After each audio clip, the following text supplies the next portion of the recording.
patronizing. He thinks he's doing the best job true. he can. He's also, for being a savage son of a bitch, he probably is doing about the best he can do. Maybe so, yeah. Like, can you imagine how just tiresome? As a viewer, I'm like, oh God, these guys. Like, it's so satisfying to see Rick snatch him up by the collar and smack him around. I don't like this part about me, but damn, it feels good to see stupid people get their comeuppance. Yeah. So that's natural. Yeah, it's like a stress reliever. But I guess I could find fault with his command style, but it's just purely in the empirical sense of like, this isn't the best way to do it. I do believe that this is exactly what Rick would do in this situation. Oh yeah, I'm not squabbling over his character making silly decisions. So back in color, Glenn decides to breach the windows of the Tractor Supply Company. And his plan is for Heath and him to take him out while Dickless is doing rear guard. And if they get overrun, an alarm, which I saw some problems with this plan in live, but we'll get there. In black and white, Maggie decides to confide to Tara. They're still building the RV flimsy wall, that Dickless got Noah killed. And what's worse, tried to lure Glenn outside the city and murder him, but he's just too incompetent to do it. And Glenn's too much of a badass. Yeah. And Tara's like horrified, but Maggie says it's Glenn's wish to spare and to teach Dickless, to bring him in and perhaps have him become a real man one day, to sprout a penis anew. And Tara says, "Hey, I respect that, and I'll follow your lead. Follow your lead." I can't help but think maybe it'll get to Eugene from Tara. The penis? No, I have mixed my own metaphors. We scenario, talking spaghetti still? What happened between Glenn and Dickless? Oh. And then Eugene's just going to spill it everywhere. Because he's got no filter. No, he's so dumb. Yeah, but... with them being buddy-buddy. When is it so... Like, next episode's clearly going to be about the crisis. Like, I'm trying to think, like, if Nicholas distinguishes himself, or at least completely doesn't embarrass himself, and it does seem like he is almost fanatically loyal to Glenn at this point. Seems like it. I don't know who that would mean something to, because if Glenn's not willing to condemn him, if Maggie's not willing to condemn him, then who does anyone have the right? You might be Rick? right. I don't know. Maybe Rick, but like Glenn would just be like, says no, shut up, Rick. Sit down. Yeah. Like, I'm not Daryl. I'll tell you to fuck off. I don't know. Yeah. I'm not sure if that would be interesting, but I totally believe it could happen. But they're telling Tara for a reason. Like, it's not just going to go nowhere. I thought it was a good scene for Maggie and her, because they talked about, like, they had a rough, rocky beginning with them, her being on the wrong side of the fence and then beheading her father. And I thought this was kind of like, okay, you were this guy and you were doing the things that this guy was trying to do. And look how, if I had just said, well, you're on the wrong side of the fence, you're dead, where would we be? And so I felt like that all of Rick's group of badass is slowly coming to this conclusion. And I'd like to see it. I don't think it needs to lead anywhere but to more self-awareness by these characters. Okay. I like that. So yeah, in black and white, I'm sorry, in color, Glenn is executing Plan Tractor Strike. Dickless disobeys the order to stay in the back and call for help if they've been overrun, and he actually comes to Glenn and Heath's rescue. But they shouldn't have fucking needed it. Because they had like 2 football fields that could have slowly fallen back and not given up any ground. It's just rah, the staging. Why stay in your ground when you have an endless ocean of land behind you? They should have been right up against one of the walls or something. Like, I don't know why. When the guy gets the camera, he's like, Greg, there's literally like 300 yards behind these guys. Can we get like some obstruction or a couple banged up cars or set something on fire, something? I don't know why. It's because they shouldn't have needed to be rescued. No. Especially Glenn. Glenn doesn't need to get in that close with walkers. He knows better. He just keep walking back. But I think they needed... I don't think they needed the action, but they wanted action because they wanted Nicholas to redeem himself. Yeah. All right. Black and white. They're finishing up the RV wall. Carol's on coffee duty. Morgan smokes her out. Her cover has Carol the mom. She does not like that. Not one bit. Morgan's a smart guy. Yeah. And smart enough to realize it, to call her on it, but also to not like, hey, everybody, Carol's a badass, I thought the dance between that and her housewife act is the best. This was funny. It was also something that showed that Morgan is as impressive as we suspect he is. Yeah.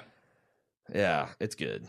Yeah, It's and good. they really couldn't have impressed me with it this much unless they had last season's Carol. Sure. Right? Like Like not just last season's Carol, but all the seasons of Carol that have come together. Yeah. I mean, her character evolution has been astoundingly good. To the extent that, like, it's really shocking when you go back and watch season 1, season 2 Carol. Oh, I bet. It's really like it's What a mouse she is. Yes. Yeah. So back in color, Abraham sees some stragglers breaking off from the main pack and heading in the woods, and he just rolls out and regulates. Like he's like Walter from The Big Lebowski, only much more successful. Yeah, he is. And he actually gets him back on the road, and you can tell he just loves this shit when he gets a chance to endanger himself, but kind of righteously. And it seems like that's where he's headed, right? That's his new path. I'm going to, as he says, grab the bull by the nutsack. Sure. And I'm just going to have fun until I die, basically. Yeah. Seems to be I've his got motto. no one that I'm not responsible for anyone anymore. I feel like that's why he volunteered with Sasha. That's why he's kind of doing the it's peace not sign suicidal. to try and bond. It's not suicidal. It's like I'm a beast, and I can go into beast mode, and if I die, it's probably going to be protecting the larger good, and I'm okay with that, and no one relies on me. Not even, like, my last child, Eugene, I delivered, and he was a fraud anyway, so now I can go out and get myself killed. But it's not, Rosita again, it's not... doesn't give a shit about Rosita at all? Rosita's a grown-ass woman, and I feel like their relationship had enough edges to it as far as, like, you know, their voyeurism and some other things last season that I don't know that that's a real romantic soulmate kind of thing. Yeah, not emotionally entangled, just physically. Yeah, and I don't think Rosita, like, I'm sure she'd be annoyed if he got himself killed for no good reason. Yeah. And would be sad to see him go. It's not like she depends on him. Not at all. No, it doesn't seem like it. Anyway, he also kind of gets philosophical, like, you know, he's like all amped up on this, but then he talks about like the fucked up situation of being cheek to cheek with Pete and then having his brains blown out into his ear. But then he starts laughing about it and everything's aces again. And Sasha kind of side eyes him, but he says, "Hey, I'm just living the life like you." I thought this was all pretty good. Yeah, no problems like, there. Abraham's kind of sort of crazy, but in a stable way, post-apocalyptic stable way. Yeah, Sasha's full on abandon your guard of prisoners crazy and go kill some walkers. I don't know. So black and white, Rick is apologizing to Diana for Reg and says he's a good person, he's a nice guy. I agree with all this. And she says, well, what else do we need to do? Because she seems to be in like post 9/11 massive overreaction. Give the give the peace and security at all cost crowd whatever they need mode. And Rick says, hey, we need to arm everybody. They need to be trained, like everyone. Yeah, good luck with that now. Then there's a pack of zombies that show up while they're working on the RV wall, and Rick decides to give Carter and company a trial run, which you're shaking your head and rolling your eyes, but I mean, they're standing there to move in if anything needs to be done, but I mean, train them with like one or two, like show them how to kill a walker, what the easiest methods are before you just unleash 5 or 6 on these guys. But isn't that kind of natural? Like if you're an experienced professional at something and you try to teach, it's hard to gauge what's a reasonable challenge for them because it's hard to like if you're teaching a kid how to like start throwing a ball, you're teaching a little boy to throw a ball. It's like, oh, I have to break this down because you don't even understand the basic mechanics, and I think almost invariably pitch it way over their head, both metaphorically and physically. And the same thing, like trying to teach someone a new game. It's like, oh man, I forgot I switched right to the abstraction and I haven't taught you basic mechanics. So again, it feels like an honest mistake for Rick to make. And it was also safe. So. Nothing happened. The badasses are ready. This wasn't an unmanageable amount of walkers. It easily could have gone wrong, though. I mean, Carter could have gotten his face bit right Rick there. Cared at that point? Like he was coming around, but I think that's, again, this is another Morgan saying, I thought you didn't take chances. But he should care. If he gets somebody killed there, townsfolk are going to hate him even more. True. I mean, they're going to be like, Rick just threw these guys to a pack of walkers and said, fend for yourselves. Didn't train them, nothing. But Rick hasn't had the, you think you can take this away from me epiphany yet. That's the point in the episode Like he's starting to go towards that territory, but Yeah. that's the point where he really turns the corner, and he even says in a monologue later, "Hey, that's the point where I really turned the corner." So I feel like this Rick is still us versus them. He hasn't really fully embraced the community as anything more than a commodity that he can use at this point. And I think Morgan made him realize that, like, you're taking chances, you just don't care about these people. Yeah. Yeah, that's true. He doesn't take chances with his people, right? When his group is on the line. Yeah, and there was like a chunky skeleton, like just a skeletonized zombie to be still have meat on him that I don't know how they did. Like, I know they get shockingly thin people sometimes to build up these appliances. Might have been part CG. He might have had like a green patch on him or something. Yeah, I know that's the way. Like I was really curious how they did some of the Walking or the Game of Thrones, because some of those literally are skeletons. But yeah, you see the behind the scenes and their guys running around in green. Yeah, you know, the Charlie doing Day mocap stuff, outfits. Yeah. So anyway, Carter clearly looks mortally offended, and sure enough, when we get back in another black and white sequence, back from commercial, Carter's leading a rebellious discussion back into pantry/armory room that Eugene overhears. Then Eugene drops a jar. Carter tries to confront him. He can't do it. Rick comes in, laughably easily disarms him. Yeah. And also says that, I see, you know, what I would have done is I would have set up some lookouts, because that would have been smart. And just treats him like the little boy he is, and says, you know, do you really think we got the speech from the trailer? Do you really think you can take this away from me and Michonne and Daryl? And you can see Daryl step in like, hey, Rick. And Rick's like, no. And this is the point where he realizes this is not who I am. Gives up the gun. And Morgan sees it and is like, yeah, that's the Rick Grimes I know and love. That's the Rick Grimes I didn't kill back in season 1, episode 1. Color. There's a zombie. There's a heroic zombie in this crowd that is going for Zombie of the Year. Like, he's putting 100% of all of his zombie acting experience and power into emoting the shit out of this zombie. He's just really giving good zombie. Carter admits Rick was right. The plan's working. Rick says, well, you know, it's not over. We still have to finish this. We got to be like cops on a parade route, which I thought was funny. Carter confidently says, well, I'll take the point. But he's laughably not right. He gets assaulted by a single zombie, starts screaming crazy loud. Face bitten off. Just, I mean, like a fire engine he's going off. We go back to black and white, and Morgan's out on Rick's porch cleaning his staff. Rick comes out ass. Whoa. Don't get me on the pasta again, man. Okay. I'm done with the al dente. If it's your plate, fine. Finish it by all means, but I'm moving on. When Rick comes out, little ass kicker, invites him to stay with them, says, hey, you're out of drywall prison. And Judith is looking super plump and super cute. All right. And super tasty, maybe? For a zombie to gobble up?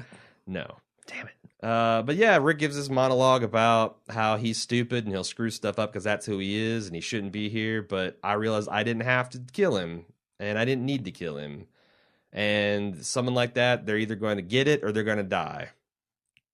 So what happens then to Carter? Carter chooses smash cut to color of Rick mercy killing Carter. Yeah. With a knife right in the spine, which Morgan sees. Not sure if he approves. I mean, he says kind of half-heartedly, I know it's how it is. I do. But it's almost like he's trying to convince himself of that, right? I didn't like this, Morgan. I thought Morgan and Michonne both should have played this like, this sucks, but it's a little bit There's nothing you can do for the guy.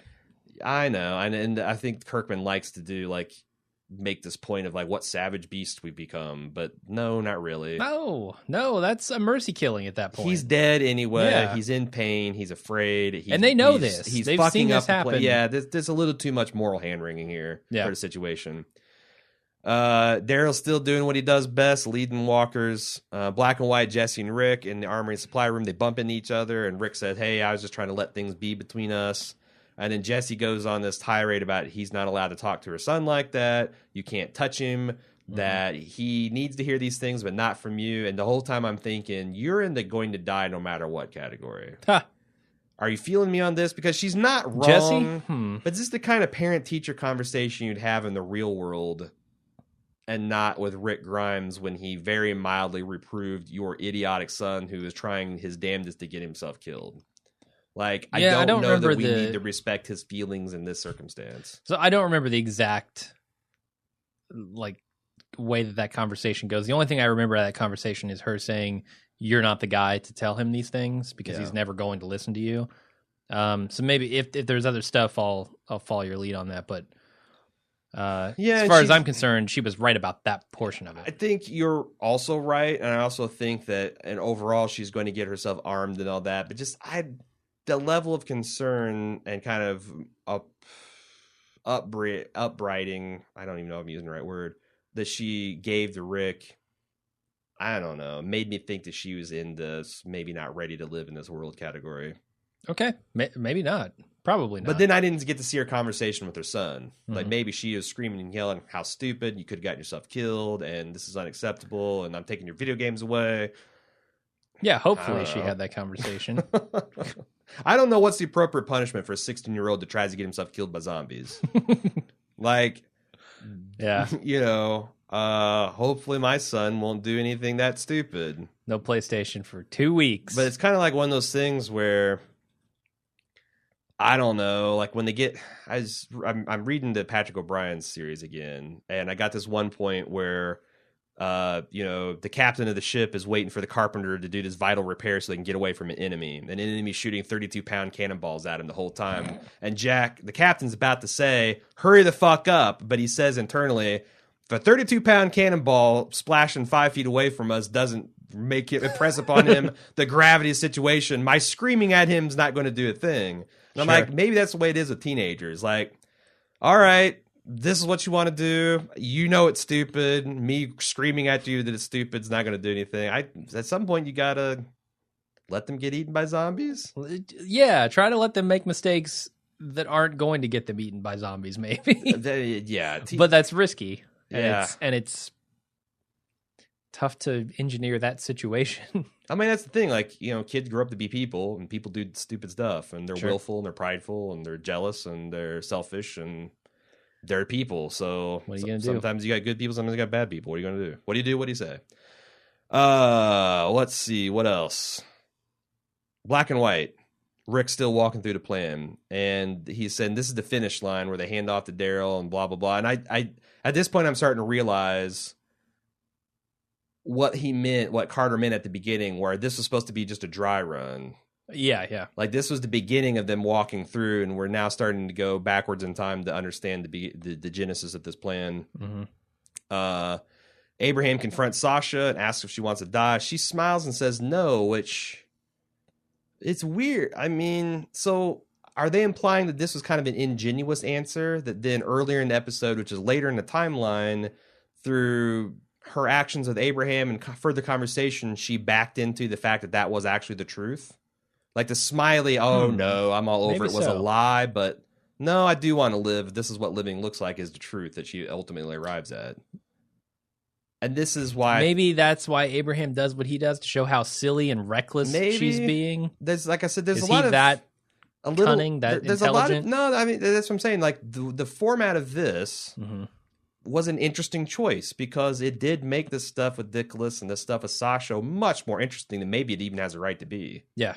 And it was, we're always talking about show, not tell. This is a really radical way to do that, but it was satisfying, I thought. We also have Rick explaining why they need to take out the Tractor Supply Company, and he says, we'll clear it out tonight, which, again, that's when I know when we were watching it live, we're like, what the fuck? Why don't you take care of it now? Well, in the context of a dry run, you've still got a ways to go. You're going to come back this way. Sure. So that makes sense.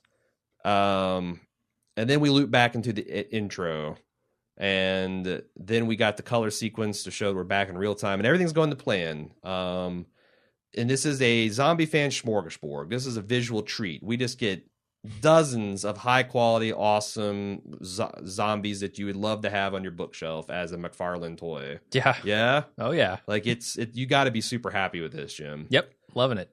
And then a loud horn goes off that is coming from Alexandria, and the zombies all start to divert towards the sound. You get a great sweeping landscape shot there. And you see at the end. Like, And a lot of times The Walking Dead fucks this up where, again, you see they want to pretend like Glenn can't back up, but they show a 300 yards empty space behind him. Yeah. They want to show the zombie herd surprising Dale, but then they show us, a single one. This, when they panned up, it's like the road was this, parabolic arc. That is going to focus, because of the way it's constructed, the full fury of this onto Alexandria. Yeah. And I'm like, oh, that's actually kind of cool. Yeah, I saw on Reddit that somebody had taken some screen captures of the map, and like the way that they described, the hillside would have pushed them directly toward Alexandria, and it all seemed to work out. Yeah, so. It's like they sweated the details, right? And it was really cool. Yeah. Like, man, a good job, guys. I want to see more of this. For sure. It's good stuff. That's got to be Ron. That's my official prediction. Ron sits off the horn. I think you're right.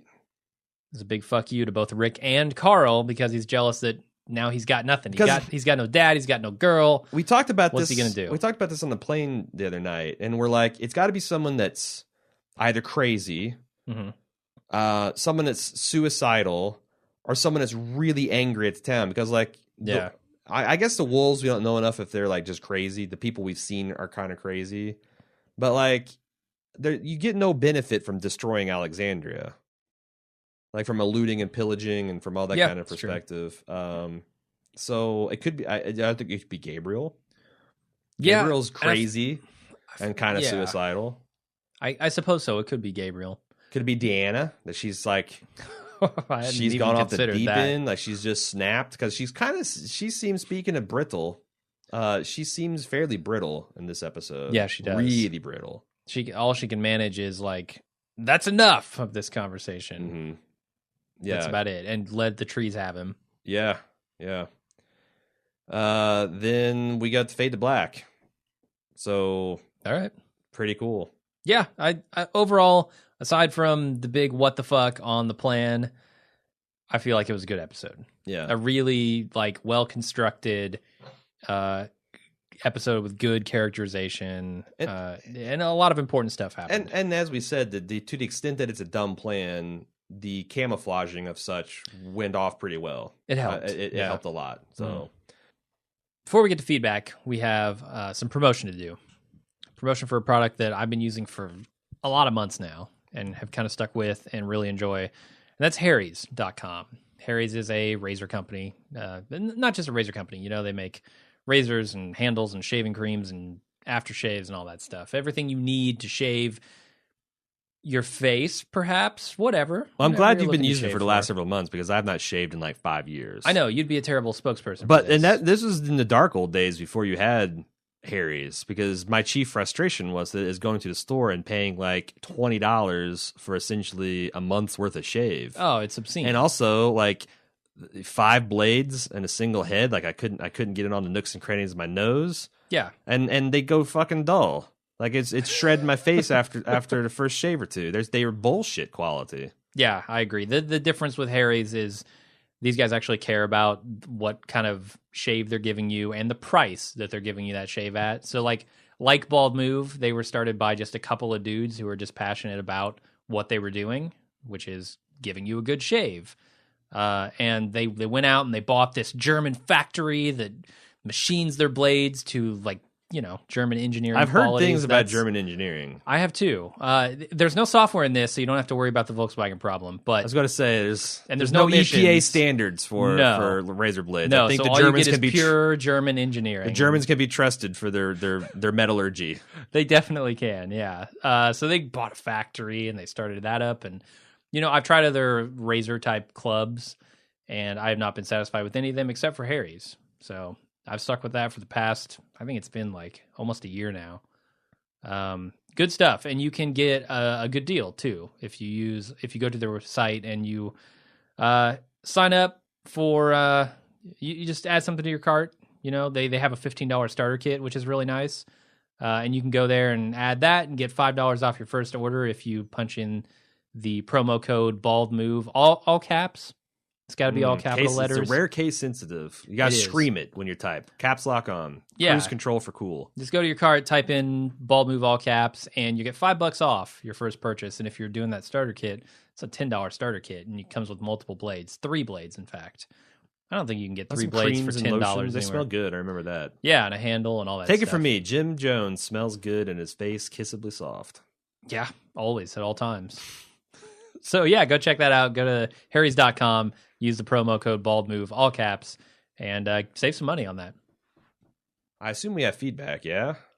Yeah. This is going to be a record-long episode. It is. It's starting to shape up to be. Yeah, but I'll try and blast through the feedback. It was a 90-minute opener, so it was a little bit of leeway here. We start off with Dan from Philly. Says, hey guys, well, the herd finally showed up and it was boring. I thought the episode was sufficient in explaining what happened and catching up, which the show has never done very well, but visually, I thought it was lacking any tension or urgency. How do you feel about that? I'm scared that my calibrations are so off from Fear the Walking Dead that I'm being overly generous with the show. But because that's like anytime I see someone where they have like criticisms that I'm like, oh yeah, that's kind of an obvious criticism. They did not have tension. It did feel like there weren't a lot of stakes because everything kind of went off the plan, and I never thought that the main characters were in danger even as they're herding thousands of zombies. Yeah, me too. And now it's like, yes, there's certainly should be a lot of tension next episode, but I felt like it was a mystery and a puzzle episode, and that's a different kind of tension that I enjoy. The only time I felt tension was when Rick was like, uh-oh, the truck fell, we got to call an audible, we got to do this now. Yes. It's live, it's not a dry run anymore. But everything seemed to go according to plan. Oh, there's a tension in the standoffs that Rick had, like is he going to kill a person in cold blood? That's true, yeah. There was some of that more character-based, which, again, I enjoy, but I can't say that Dan's wrong. And maybe I'm just completely hornswoggled by the artifice of this episode. I don't know. Yeah, I don't know that I need to feel tension and that stuff in every episode. So if I didn't feel it here, I think it was made up for by the fact that it was an interesting episode as far as how it was constructed. And again, if you can hide a lot by going for broke on zombies. True. So very true. We did get that. Barry C from the UK says, I feared we could have had a whole episode of everyone bitching and moaning about Rick killing Pete and Rick and Morgan going back and forth about ethics and whatnot. Yes. Instead, they managed to jump right into the action while still bringing us up to speed on where everyone is at. I agree. And they got a lot, but it was all in fairly believable way. I mean... Yeah, and they didn't spend a ton of time on it, you know? They spent the appropriate amount of time and also did it in an interesting way. Yeah. That's kind of all I really want from the show. He goes on, anywho, I wish that they had inferred that the big plan to tackle the Horde had taken longer than it seemed to, like maybe 2 months of work. The reason being is that as long as there are children in the show, it's annoying to see them grow up in real life faster than the character does in the show. I'm talking about Chandler Riggs being ridiculously huge, being a grown man, and the actor playing Sam, Jesse's other kid, having appeared to have a growth spurt. Oh, did he? According to the trailer for episode 2. He says, I know there isn't much show can do, but would it be bad to have the story jump ahead a few months? Alexandria seems like the place to do it. What do you think about that? If there had been like a big time jump here while they were like a big montage, like a Martian style montage where 100 and something days is compressed into just a few seconds. I don't know, because the way this show has gone, it's kind of the same thing as Game of Thrones, right? Because if you really think about the timeline of Game of Thrones, the entire series takes place in the span of like a year and a half, maybe.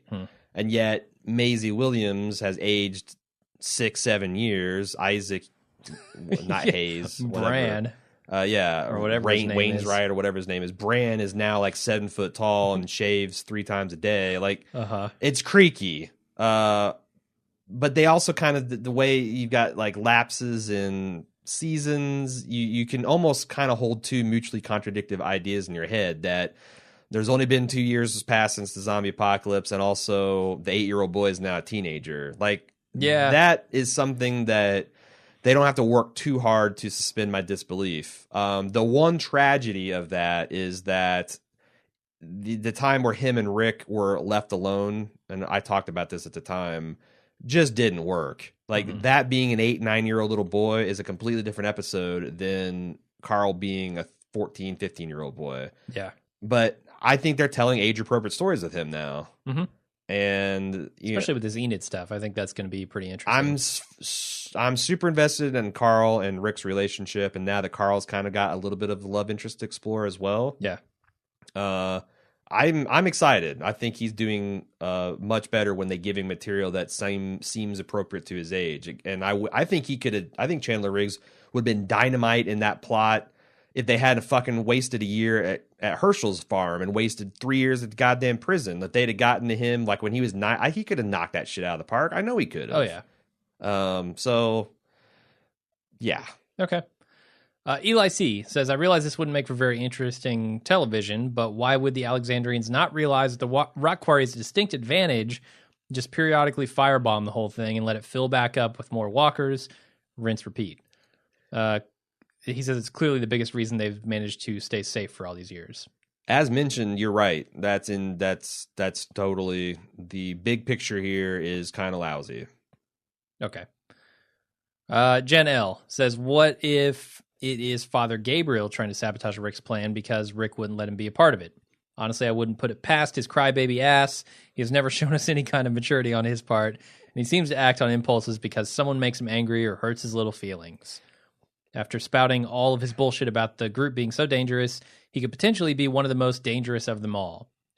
If he was behind the horn shenanigans, I hope the group locks him out, lets him get torn to pieces like his congregation was. Serves him right for being such a baby back bitch.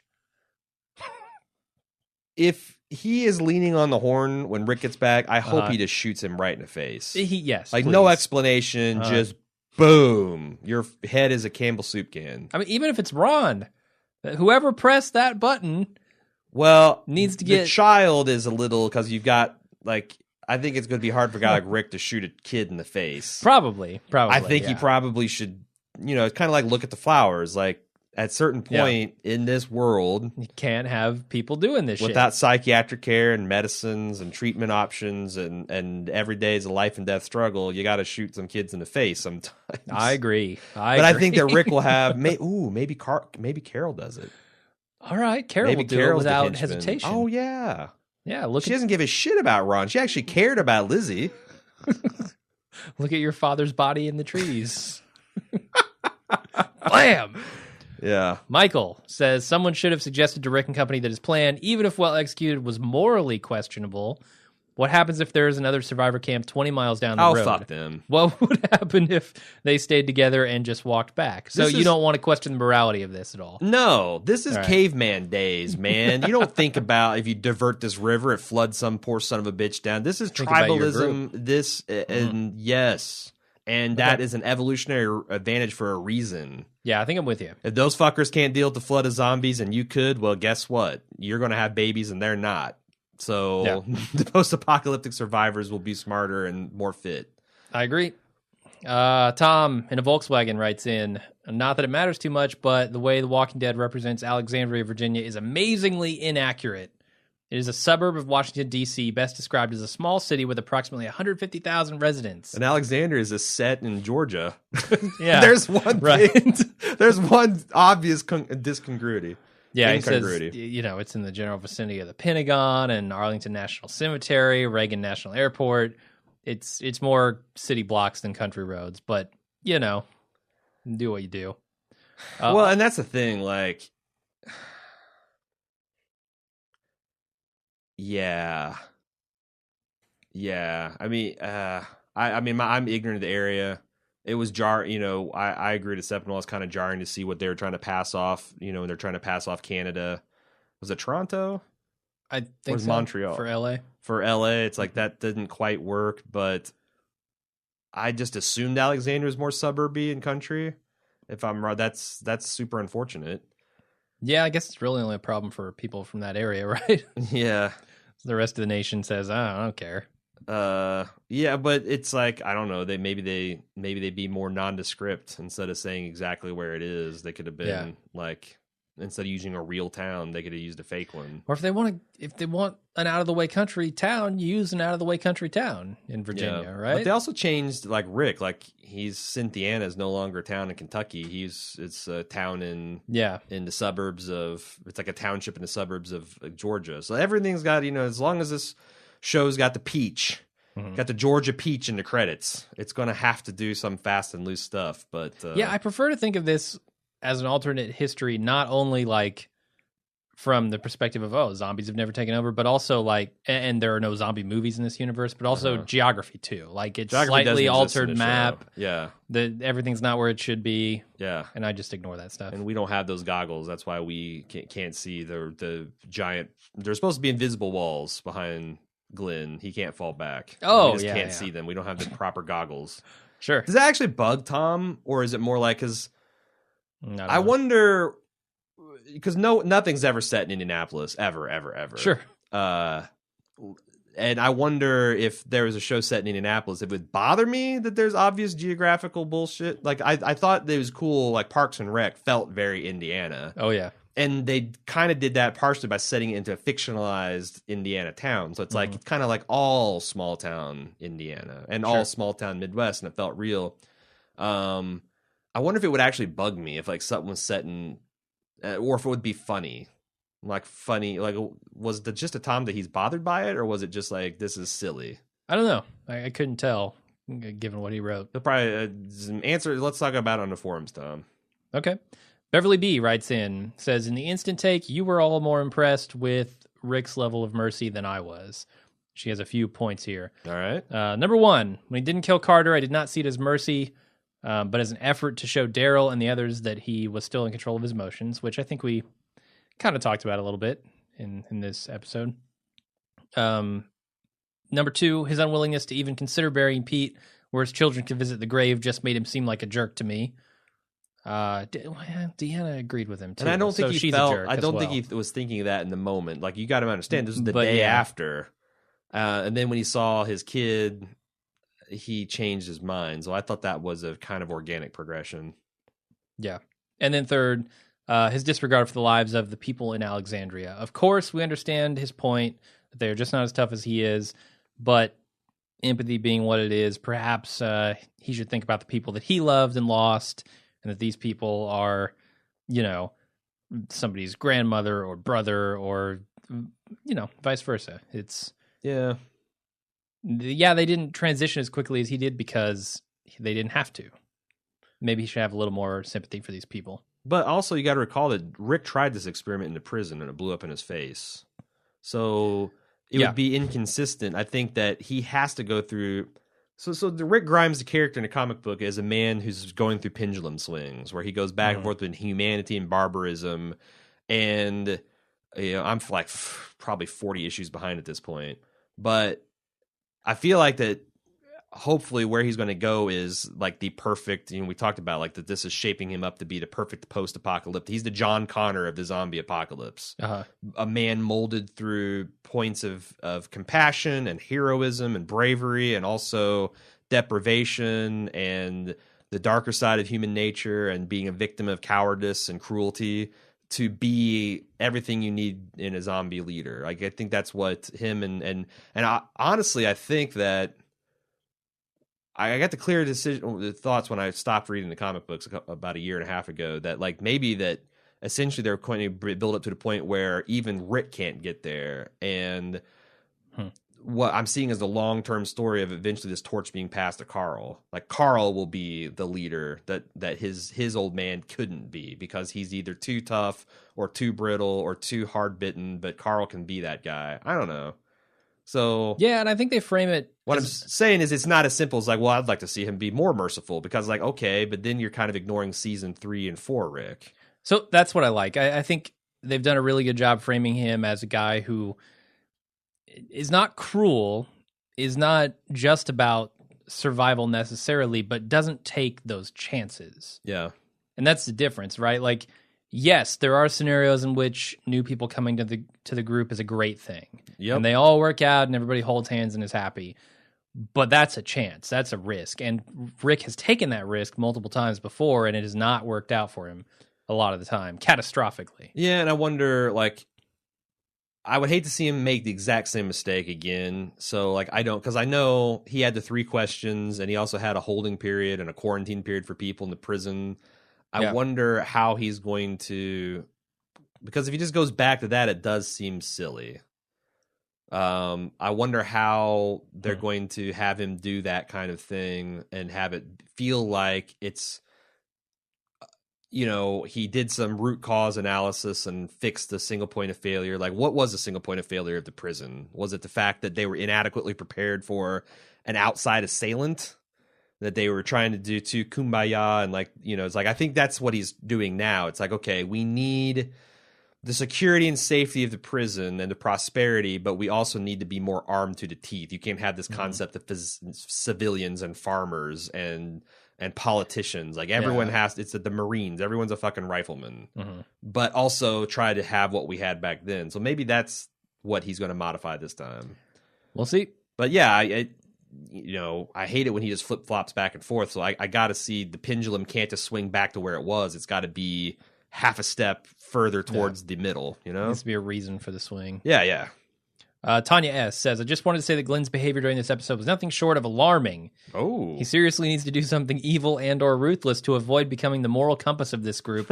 Right now, no. I don't want to see Glenn die. That's a death sentence. You can't be the moral compass. She's right. She says, I liked him giving Dickless a second chance at the end of the last episode, only because there was the theme about the group having become the Walking Dead and the enemy or the bad guys to be afraid of. And Glenn's actions clearly showed that there was still humanity within the group. But this continuation of that good guy mentality and Maggie going on and on about what a good guy he is raises all the red flags that we might soon see Glenn follow in the footsteps of Herschel, Dale, and Bob. So do something shady, Glenn. Please punch Gabriel in the throat or something. Anything to remove yourself from the dangerous moral position of the moral one. Yeah. I don't want to see Glenn go. I don't want to see Glenn go either. So and punching Gabriel in the throat sounds good to me. God, you're right though. He's morally centered. He's centering at the morals. He's morally centering. Yep. Kiss of death, man. It's kiss of death. Matt from Chicago. If he becomes a moral center and Maggie's pregnant, he's a fucking dead man. Done. He is a dead man. Yeah, there can't be any dual parent children in this universe. No. What are you talking about? Matt from Chicago. The Alexandrians don't know that the dry run suddenly turned into, fuck it, we'll do it live. The Horn probably didn't have the malicious intent of drawing the whole herd to Alexandria because the only people who knew the herd is even loose are not at the town. You can rule out the Horn being blown by the wolves because with the subtlety that this show has, if the wolves knew the herd was loose, we have seen a shot of an ominous figure lurking in the shadows watching it all go down. My guess is that there's shit going on at Alexandria, like a smaller herd or the wolves showing up, and somebody back there is blowing the horn of Gondor to alert Rick and the gang so they'll get their badasses back to help. Will Rohan answer? Oh, that's the beacons, not the horns. I got my nerd shit mixed up. And I don't even know what you're talking about. So what do you think about that? That it's not, that they think okay, the herd so there's a isn't timing unleashed here. yet. Because when Rick mercy killed Carter. Colin. Carter. Yeah, sure. Carrie. He sent Morgan ahead and said, tell the people who need to know what happened. Yeah. Did Morgan have enough time? Because I honestly don't know. I'm asking you. With the time jumps and with me not paying attention to this theory, was it possible there's enough time for Morgan to get, because there was a jump where it went from that to, hey, everything's good, we just need to be cops on a parade route and mop this thing up and we're almost there to hand off, and then the horn goes off. Did Morgan have enough time to get back home for someone to say something? He said it was far away. Like, it sounds like the horn sounded far away. But not and far, then he says, like not a couple of miles far away. And he says it sounded like in Alexandria. I don't know what his definition of far is, but I imagine... I want to say no. I want to say... He had real estate signs pointing your way. You don't get those 20 miles out. Yeah, maybe so. I don't know. Yeah, that kind of does shoot a hole in your Pete's kid theory. What's that guy's name? Ron. It just shoots a little hole in your Ron theory. But on the other hand, if Morgan tells Diana and Diana starts like tearing her sackcloth and screaming and like what, I don't know. Or maybe Ron's following them. and he sees that the things have gone to shit, and then now he's going to be. No, I I don't think Ron gives a shit about whether the plan is good or not. No, I'm saying that you don't think, but Ron could be following Rick just to follow him. No, I think Ron's back in town saying, "I'm going to fuck up Rick's plan big time." But again, how do you explain the fact that it's supposed to happen the following day? Oh, if Morgan doesn't reach there to say, and I'm saying like, okay, hey, the plan is on right now. And he wouldn't tell Ron because Ron's not one of the guys that needs to know. He would tell Diana, and I'm trying to think who else is the big wigs that are left behind. Maybe his mom, or no, not his mom. I don't Morgan's think he'd tell mom. Jesse. Jesse. No, I don't think he would. So I don't know. That's why I said maybe I don't know Ron how was much following time them, happens. and he's like, I don't know why he'd follow him, but I didn't, And if he didn't have time, if Morgan didn't have time to get back, Ron wouldn't have either, right? Sure, that's what I'm saying. Like Ron, somehow Ron had to have found out. Because you're right, that doesn't make sense. He wouldn't have been able to foretell the future. I still like your theory though. And again, now I'm not so sure. We will know within moments of the start of the episode, unless they do another crazy Tarantino thing this year. We'll know within moments what actually happened. So let's find out. Or if they pull leftovers, and give you 3 episodes of sure stuff before they let you know what happens. Now see the whole episode from Ron's perspective. Yep. Just eating casserole. Jake from Tallahassee. As several people have explained in the forums, the herd march was pretty stupid. But if they're going to be dumb and waltz through details, I want them to do it with something on a massive scale that's hugely ambitious. I was okay with it because we got 10,000 walkers and a cool quarry set. Yep. If The Walking Dead is going to be stupid, this is the right kind of stupid. Yes. Don't give me Noah getting trapped in a folding chair. Damn straight, Jake. Give me a half-baked 10,000 zombie march. Yeah, if Noah ran off the cliff of a zombie quarry into a sea full of walkers, I'd be hell yeah, Noah. Yeah. No, that's a good point. Like we said, go big or go home. Yeah, 10,000 walkers can gloss over a lot of faults. Dylan says, glad to see Heath finally get involved. I was wondering if he was going to make it to the show or not. While watching the show, I had a thought that just might be crazy enough to be true. The person that set off the alarm is Carl's girlfriend. Can't recall her name. It's Enid.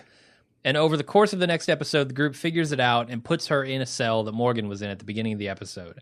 They made it a point to bring it up again later on in this episode, while they try to figure out what to do with her, because no one wants to kill a kid. It could also happen with Ron, I suppose. Why would Enid, the same problem with the Enid theory is the same problem with Ron theory. Why would she know? How would she know? I feel like there might have been something I cut out here with like Carl having to like go save her or something and not wanting her to be in the cell and having disagreements. No, I'm saying how would she know the design? If she blew the horn, how would she? Again, same problem, right? Yep. And he's also lamenting that Carl hasn't really had any major moments of growth in a while.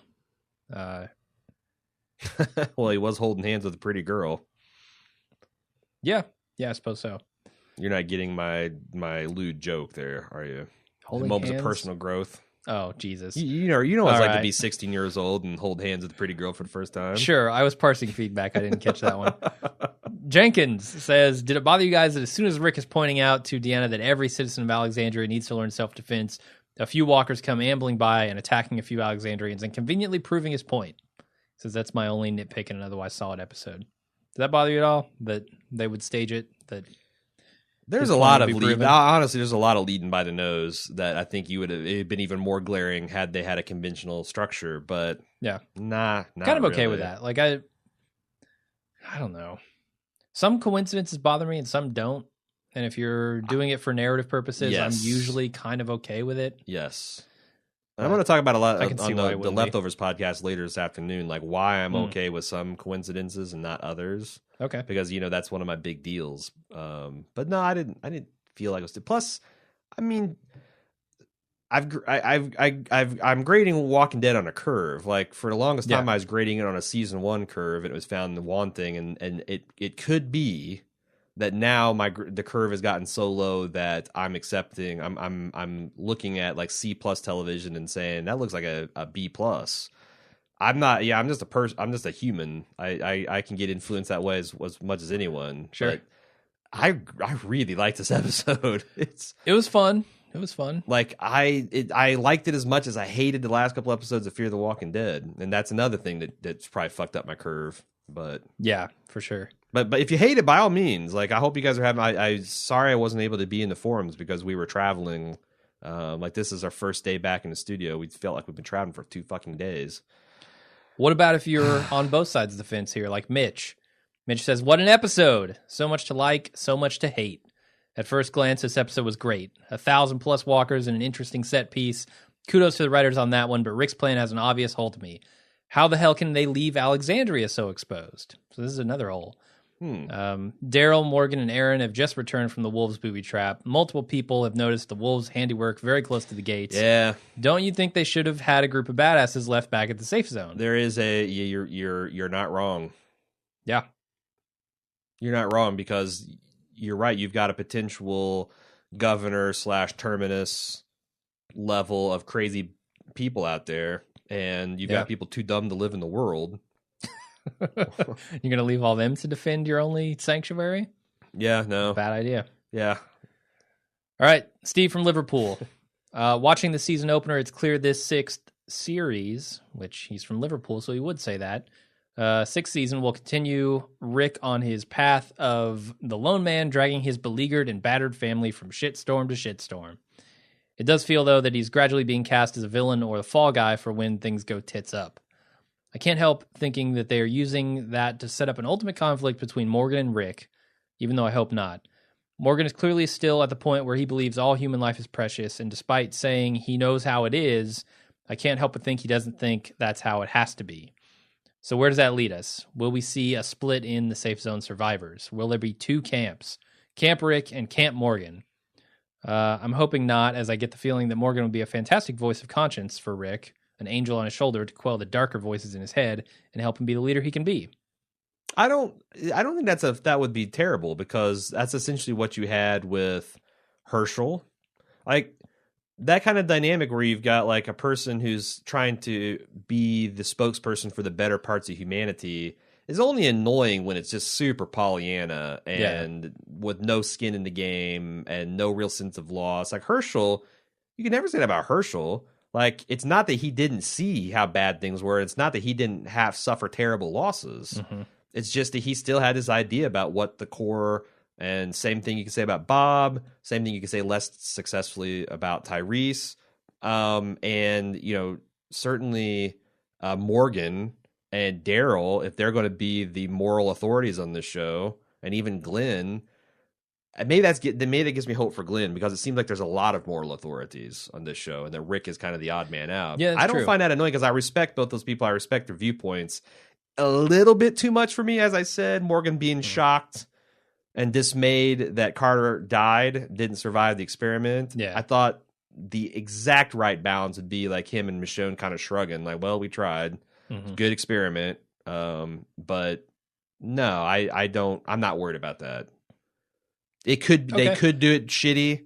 I'm hoping they won't. And I think with the actor and hopefully the proficiency that the writing staff is showing with maybe getting their balance on this stuff, then I'm going to have high hopes. Okay. High hopes, optimism, cautious optimism. He has one other thing to say or a question to ask. What about the horn at the end?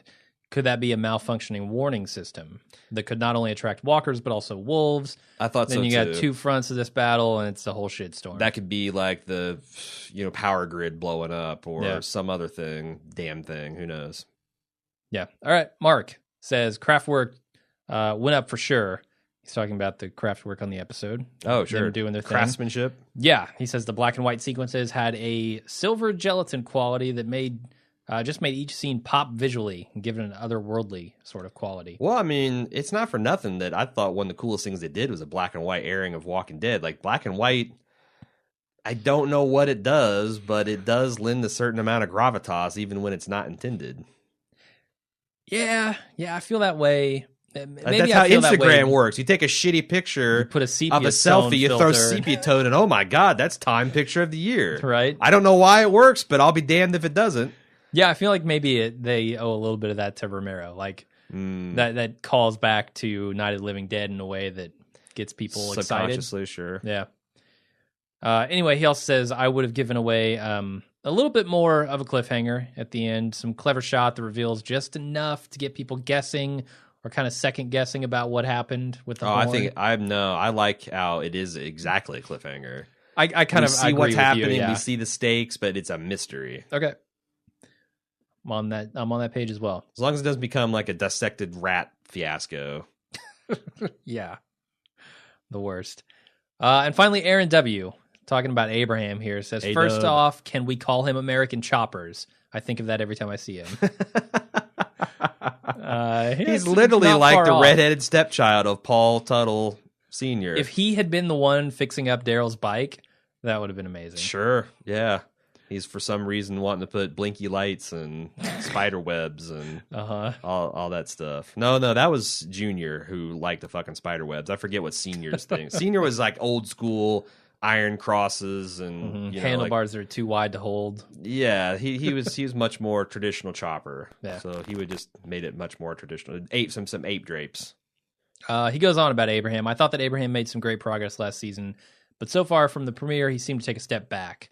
I almost think that they are trying to develop him into a hipster. He even said aces once. This was probably not a term he would have picked up on prior to the zombie apocalypse. Who said aces? Abraham did. He says everything's aces now or something like that when he gets back in the car. I think of Walter. I think of Lorne Malvo from Fargo. When I think of that. Yeah, I don't necessarily associate aces with the hipsters. I don't. Yeah, like I could see that. He's got this like, it's weird. Like Eugene's his dorky son, but he's got this pseudo military, linguistic pattern that he falls into. I assumed aces is probably, I don't know, some kind of military jargon. I've never heard it before. Yeah, I got a pretty good ear for that reading so much damn Tom Clancy and watching so many war movies. But yeah, Aaron's just worried that they're going to mess up his character, and I don't. In fact, I think they're sure actually uncovering the true Abraham. Okay, like he's really rounding out into what I consider the character of Abraham to be after some false starts. Yeah, I mean, he was trying to actively hide himself at the beginning of the season, right? Deny all the stuff that happened with his family and how that made him feel. Again, I didn't think any of that was good.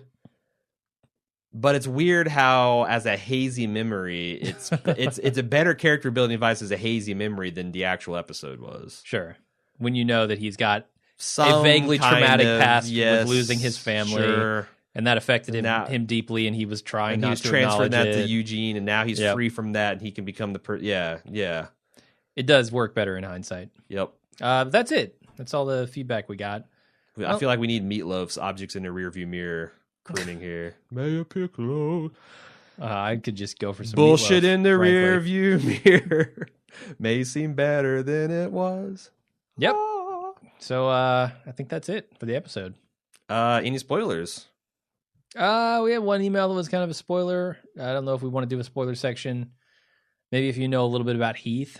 I think that's what this email is talking about.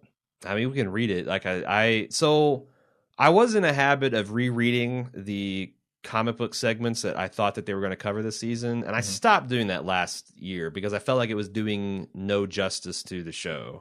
You did complain a lot about how they deviated. Yeah, when I had something fresh that I thought was executed well, and then I saw a less well executed, it was just offensive on the face of it. So I stopped reading the comic books after I don't even know how to say it without spoilers. There's after a big they event. dropped an atomic bomb on Rick. Sure. Yeah. Sure. There's a big event that kind of remade the world of The Walking Dead, and I stopped reading a few episodes at that because I'm like, okay, this is interesting, and if they do this in the show, I kind of don't want to know what's going to happen. Okay. I think what I'll do is once the show catches up, I might do a retrospective. Like I'll read the because it doesn't take nothing. Like you can read a season of the comics in like 30 minutes. Yeah. And then be like, okay, then I'll have the opposite. I'll know what the show did with it, whether it's good or bad, and then I can say whether I liked it better in the comics, and it hopefully won't annoy the TV watchers so much. You won't be doing it on a weekly basis. No, and I honestly, it's like I hate listening to Game of Thrones podcast. I fucking whine endlessly about the fairly minor differences between the books and the series, and like they just get hung up, and it's like the differences so there annoying. are so minor. Well, I mean, so minor compared to The Walking Dead. Debatable in the last season, but sure. Well, But so it's and like I know I've had some like long-term Bald Move fans like, we get it enough. Damn, it's not like the comic book. So like, I'm gonna try it that way.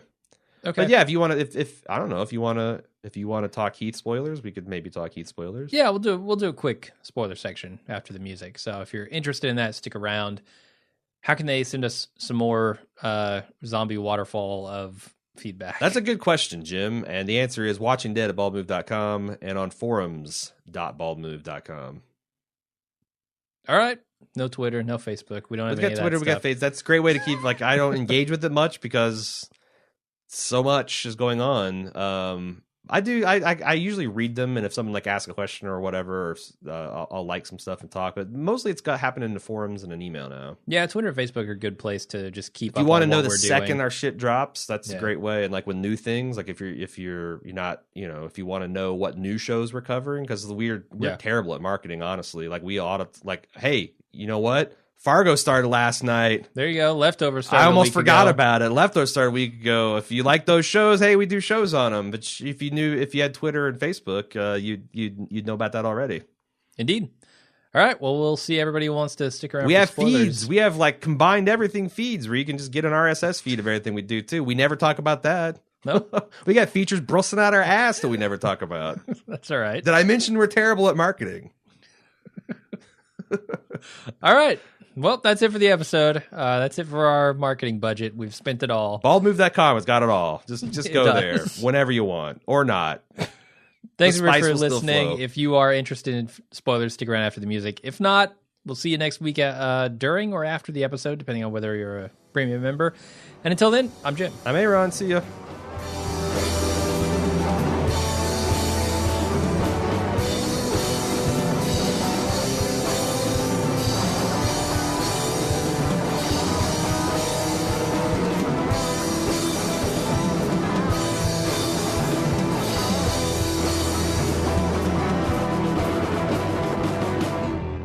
And we're back with the spoiler section. I've got one email from Edwin. I want to talk about something. Okay. That it's hard not to talk about in the main series, but so the thing I was talking about, the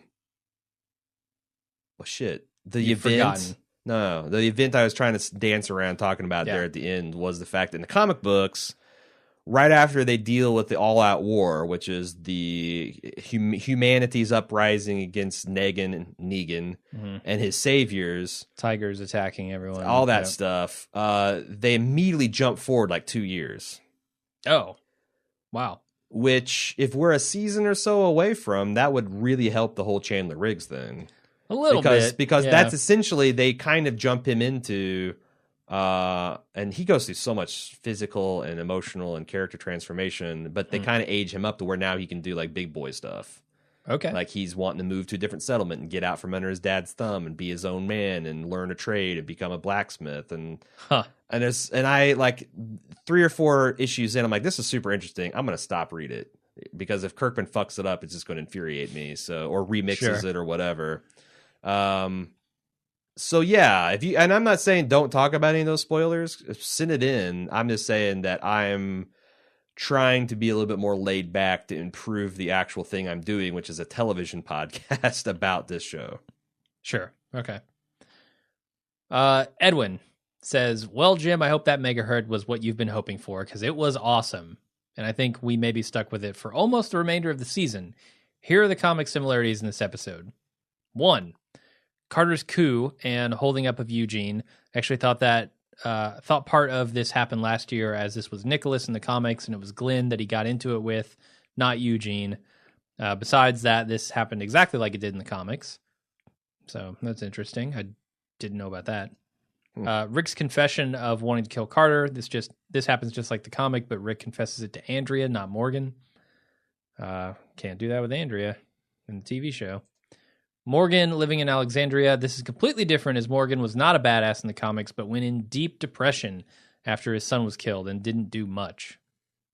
So I think they handled that with Tyrese. Like, he's enough depressed badass for several seasons. We don't need any wasted badass on this show. That was the other thing I was going to mention, that like what he alluded to is this whole herd management is something they do in the time jump.